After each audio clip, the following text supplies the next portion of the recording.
குடும்பத்தில் பிரச்சனைன்னு போட்டிருக்கீங்க. அதெல்லாம் எங்களுக்குள்ள யாருக்குள்ளேயும் பிரச்சனையும் கிடையாது, கடன் தொல்லையும் கிடையாது. எங்க பணம், அப்பாவுடைய பணம் 20 கோடி வெளியே வச்சிருக்கிறார். அந்த பணத்தை கேட்கறதுக்கு ஃபோன் பண்ணா யாருமே எடுக்கல.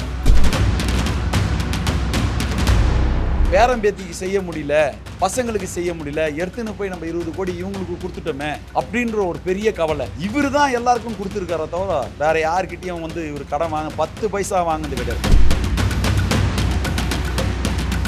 ஆந்திரா சிஎம் வச்சு எடுக்கிறாங்க, அந்த படம் ஃப்ளாப் ஆகுது. அவங்கள வச்சு எடுக்க சொல்ல இவங்க பணம் கொடுக்க முடியாதா? அந்த ப்ரொடியூசர்லாம் இருக்கிறாங்க வரிசையில், ஃபோனை போட்டால் எடுக்க மாட்டாங்க. அவர் லாஸ்ட் மினிட் குதிக்கிறதுக்கு முன்னாடி கூட டிரைவரோட போய் காஞ்சி டிஸ்ட்ரிபியூஷன் ஆஃபீஸில் வந்து அந்த ஆஃபீஸை பார்த்துட்டு அப்படியே தமிழ் திரைப்பட தயாரிப்பாளர் ஆஃபீஸுக்கு போயிட்டு வெளியிலேருந்து பார்த்துட்டு அப்படியே தான் வந்து கோட்டூர்புரத்தில் போய் ஒருத்தரை பார்த்துட்டு அப்படியே அடையார் வரார். வந்து அடையாரில் வந்து வாக்கிங் போகிறேன்னு சொல்லிட்டு இழப்பு வந்து கண்டிப்பாக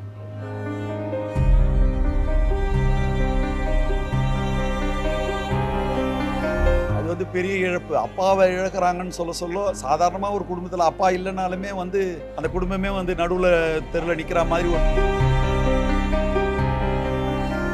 சம்மர் வந்தாச்சு. What's your plan for this holiday? எங்க கிட்ட விட்டுருங்க, நாங்க பாத்துக்கிறோம்.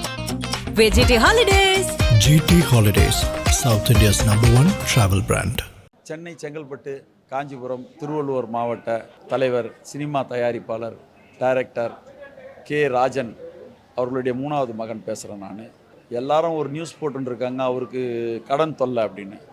கடன் இவருக்கு யார் கை நீட்டி யாருக்கிட்டேயும் 10 காசு வாங்கலை. இவர் பணம் தான் 20 கோடி ரூபாய் வெளியே இருக்குது.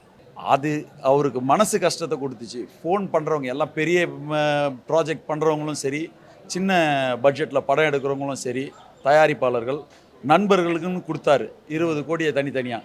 இந்த கோவிட் பீரியடுக்கு அப்புறம் கோவிட் பீரியடில் அந்த டைமில் கொடுத்தாரு, எல்லாம் கேட்டாங்கன்னு சொல்லி. இவர் கொடுத்துட்ட பிறகு அவங்கக்கிட்ட இவருக்கு வேணும் அப்படின்னு பணம் கேட்க சொல்ல ஒவ்வொருத்தரும் ஏமாற்ற ஆரம்பிச்சிட்டாங்க. ஃபோனை கூட இவர் எடுக்கிறதில்ல. அப்போத்துலேருந்தே சொல்லுவார், இல்லைடா எனக்கு ஒரு மாதிரி மனசு கஷ்டமாக இருக்குது, யாருமே ஃபோனை எடுக்க மாட்டாங்க, நம்ம மரியாதையே இல்லாமல் இருக்குது அப்படின்ற மாதிரி தயாரிப்பாளர் மேலே தான் சொன்னார் அவர். அவங்களால தான் இது வந்து வந்துருக்கு. இப்போ தயாரிப்பாளர் சங்கத்தில் அவங்க மேலெலாம் கம்ப்ளைண்ட் கொடுத்துருக்குது, நடவடிக்கை எடுங்கன்னு. இதில் சென்னை, காஞ்சிபுரம், திருவள்ளூர் மாவட்ட தலைவராக இருந்து படம் ரிலீஸ் ஆக சொல்ல அதுக்கும் ஒரு லெட்டர் கொடுத்துருக்காரு. இவங்க படம் ரிலீஸ் ஆச்சுன்னா எங்களுக்கு வந்து கொடுக்கணும். இன்னும் ஒரு 10 படத்துக்கு ரிலீஸ் ஆக வேண்டியது இருக்குது, அதுக்கு ஒரு 20 கோடி வர வேண்டியது இருக்குது. பெரிய டைரக்டரும் சரி, பெரிய தயாரிப்பாளரும் இதில் இருக்கிறாரு. அந்த டாக்குமெண்ட் எல்லாமே என்கிட்ட இருக்குது. ஆனால் பத்திரிகையில் வந்தது இவர் வந்து கடன் தொல்லை தாங்க முடியாமல் இவர் பண்ணிட்டாருன்னு. இது தப்பான விஷயம். உங்களுக்கு அவரை பற்றி தெரியல, போட்டவங்களுக்கு அனுபவம் இல்லாதவங்க தான் போட்டிருப்பாங்க. அந்த மாதிரி போடாதீங்க, தயவு செஞ்சு சொல்கிறேன். ஒவ்வொருத்தருக்கும் ரொம்ப மனசு வேலையாக இருக்குது. எங்கள் குடும்பத்தில் ரொம்ப கஷ்டமாக இருக்குது. கடன் தொல்லைன்னு போடுறீங்க, குடும்பத்தில் பிரச்சனைன்னு போட்டிருக்கீங்க. அதெல்லாம் எங்களுக்குள்ள யாருக்குள்ளேயும் பிரச்சனையும் கிடையாது, கடன் தொல்லையும் கிடையாது. எங்கள் பணம், அப்பாவுடைய பணம் 20 கோடி வெளியே வச்சிருக்கிறார். அந்த பணத்தை கேட்கறதுக்கு ஃபோன் பண்ணால் யாருமே எடுக்கலை. தயாரிப்பாளருக்கு மரியாதை கொடுக்கல. அந்த ஒரு கஷ்டம் இவருக்கு 2 வருஷமாக இவர் மனசுக்குள்ளேயே இருந்துச்சு. என்னடா கொடுக்கல, ஃபோன் பண்ணாலும் எடுக்க மாட்டாங்கன்னு எல்லாத்தையும் என்கிட்ட ஒரு 20 நாளைக்கு முன்னாடி கொடுத்துருக்காரு. எல்லா டாக்குமெண்ட்டும் என்கிட்ட இருக்குது, அவங்கள செக்கு இருக்குது, எல்லாமே இருக்குது. யார் படம் பண்ணாலும் இப்போ நான் ஸ்டாப் பண்ணுவேன். இவர் இந்த மனநிலைக்கு வந்ததுக்கு காரணமே அந்த தயாரிப்பாளர்கிட்ட அந்த பணம் வராதது தான் காரணம்.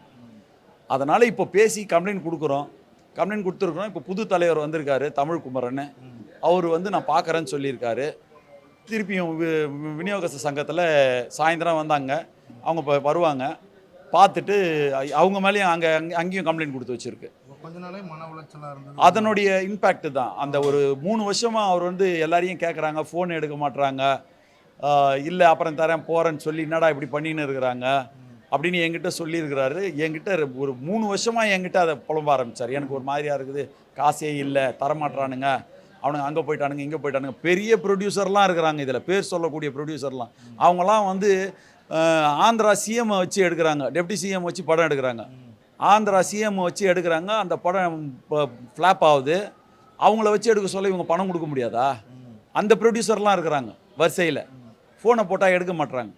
ஏன்னா எவ்வளோ பெரிய பிரச்சனைகள் எல்லாத்தையுமே இப்போ 80-85 வருடங்கள்ல தாண்டி 50 வருஷமாக போல்டாக சிங்கமாக தனியாக சுற்றின ஒரே ஆள், யாரும் அவர் கேள்வியே கேட்க முடியாது. என்கிட்ட 10 காசு வாங்கியிருக்கேன்னு கேள்வியே கேட்க முடியாது யாராக இருந்தாலும். ஆமாம். அந்த மாதிரி எங்கள் அப்பா வந்து ஊருக்கெல்லாம் ஸ்கூல் வச்சுருக்காரு. அந்த ஸ்கூலில் இருக்க காசை எடுத்துன்னு போய் எல்லாருக்கும் கொடுத்தாரு, அங்கே வேலை செய்கிற ஏழைங்களுக்கு.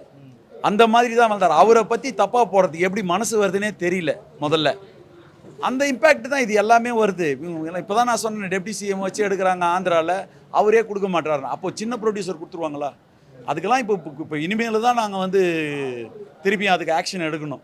தற்கொலை பண்ணுற அளவுக்கு அந்த அளவுக்கு போகிறதுக்கான ரொம்ப அவரு பயங்கர தைரியமான ஆள். அவருக்கு வந்து ஃபேஸ் மேக்கர் வச்சோம். கிட்டத்தட்ட ஒரு வயிற்றில் ஒரு ஆப்ரேஷன் பண்ணியிருக்கு. அந்த வலியை வந்து 3 தடவை ஹார்ட் அட்டாக் வந்திருக்கு. 3 தடவை கிட்டத்தட்ட 3 வருஷமாக அவர் ஹாஸ்பிட்டலில் இருக்கிறார். அவருக்கு அது வந்து அந்த தலை சுத்தல் இருக்குது. அப்போ வந்து அவர் சொல்கிறதுலாம் வந்து அந்த 3 வருஷமாக நானும் கூட தான் இருக்கிறேன் அவருக்கு ஹாஸ்பிட்டல் போகிறதுக்கு. பெரிய அண்ணன் ஐசிரி கணேஷ் கூட இருக்கார். அந்த அண்ணன் கூடியே தான் இருக்கிறார். ஐசிரி கணேஷ் அண்ணன் பயங்கரமாக எல்லா ஹாஸ்பிட்டலுக்கும் டாக்டர் இந்த டாக்டரை போய் பாருங்கன்னு அவர் அண்ணன் நான் அப்பாவுக்கு ஒழுங்கு செஞ்சுன்னு இருந்தார், ஹெல்ப் பண்ணியிருந்தார். இப்போ கூட ஒரு டீம் அமைச்சு பார்த்துன்னு இருக்க சொல்லியிருக்காரு. அவரும் சொன்னார், வானா மாமா நீங்கள் விட்டுருங்க மாமா, இதெல்லாம் நான் பார்த்துக்கிறேன் அப்படின்னு சொல்கிறாரு. இல்லை, நான் கொடுத்த பணம் வரணும்ல. எங்க ₹1 ₹2 இருந்தாலுமே விட மாட்டாங்க இந்த காலத்தில். 20 கோடி ரூபாய், 15 கோடியிலேருந்து 20 கோடி ரூபாவை யாருங்க விடுவாங்க? கொடுக்கறதுக்கு மனசு இல்லாதவங்க தான் வந்து இருக்கிறாங்க.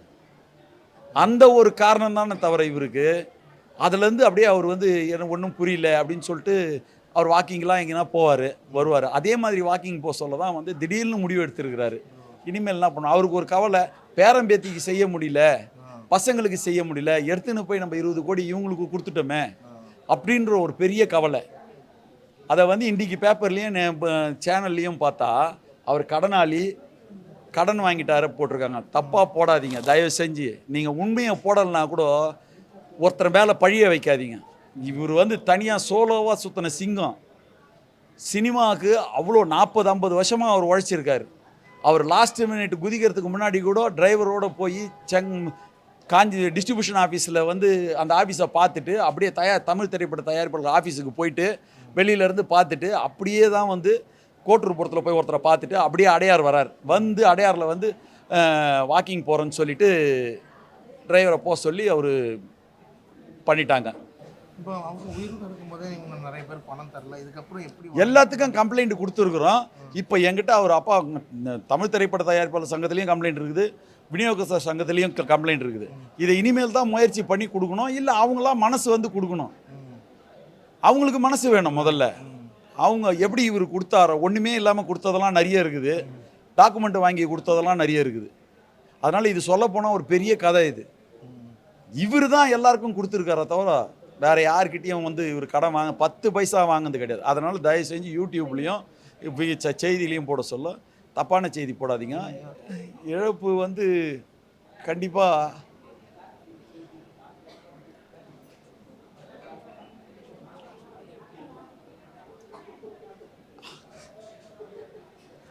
அது வந்து பெரிய இழப்பு. அப்பாவை இழக்கிறாங்கன்னு சொல்ல சாதாரணமாக ஒரு குடும்பத்தில் அப்பா இல்லைனாலுமே வந்து அந்த குடும்பமே வந்து நடுவில் தெருவில் நிற்கிற மாதிரி ஒரு சுச்சுவேஷன் வரும். அதை ஹேண்டில் பண்ணுறதுக்கு நிறைய வரும். இப்போ இவர் இவ்வளோ பெரிய குடும்பத்தில் இருந்து இவர் ஹேண்டில் பண்ண சொல்ல அந்த ஒரு தலையே இல்லை. இப்போது அது வந்து இவங்க தயாரிப்பாளர்கள் செஞ்ச அந்த ஒரு இதால் வந்து இழந்துட்டு இப்போ நாங்கள் எல்லாருமே வந்து பெரிய ஒரு தூணையே.